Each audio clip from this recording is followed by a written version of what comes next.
Memang ada beberapa jenis suplemen yang saya cadangkan anda ambil kalau ada mana masalah sleep disc. Tapi dalam video ni saya nak cerita tentang omega 3 je. Macam mana dia boleh bagi perubahan kepada masalah sleep disc anda daripada sudut kita panggil daripada sudut pengambilan makanan semula jadi yang tinggi kualiti. Jadi kalau anda first time tengok video ni, saya nak minta anda untuk klik butang subscribe, follow dan komen saya dah subscribe. Baik, omega 3 ni fungsi dia memang banyaklah untuk tubuh kita, tetapi kita nak bercerita tentang sakit sleep disc ni, maksudnya berlaku radang yang kronik lah, radang yang kronik sampai kita rasa memang sangat-sangat tak selesa kan.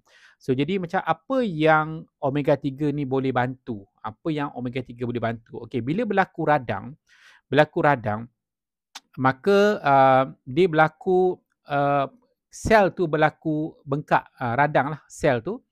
Jadi sebenarnya dalam tubuh kita dia ada hormon-hormon yang mana menyebabkan keradangan. Kerja dia adalah untuk meradang. Itu kerja dia. Jadi macam mana kita nak kawal benda tu menggunakan omega 3? Omega 3 ni dalam tu ada banyak jenis spektrum, banyak jenis omega 3. So ada ALA, ada DHA, ada EPA dan ada lagi benda lain. So apa yang kita nak cari dalam omega 3 dan benda ni dia akan bekerja dengan lebih baik adalah EPA dan DHA. EPA dan DHA ni dia kandungan tahap EPA dan DHA ni untuk setiap produk tak sama. Saya pernah jumpa yang 70%, 60%, 50%. Okey, lebih tinggi lagi bagus. Lebih tinggi lagi bagus sebab itulah sebenarnya yang tubuh kita nak sangat. Jadi apa yang saya supply ialah 90%. Dan kita kena faham apa kerja dia.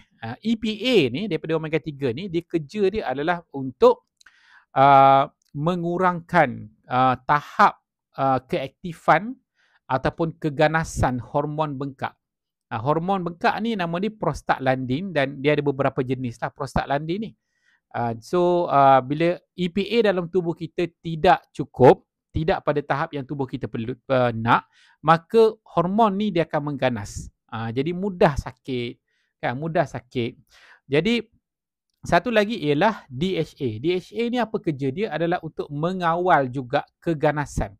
Tadi EPA tu untuk mengawal tahap.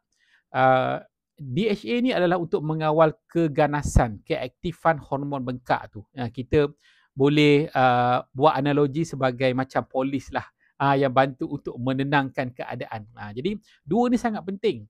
Kalau kita ambil omega 3 daripada tumbuhan, EPA dan DHA ni kita dapat sikit. Kita dapat sikit sebab tubuh kita kena tukar dulu ALA menjadi EPA dan DHA.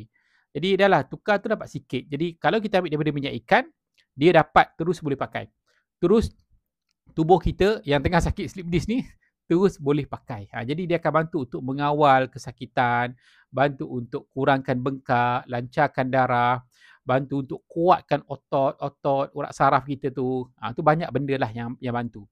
Jadi kalau nak dapatkan omega 3 ni dan juga pilihan produk lain untuk masalah kesihatan saraf, sihatkan saraf tu boleh dapatkan di link bio dan juga dekat description saya. Itu saja. Assalamualaikum.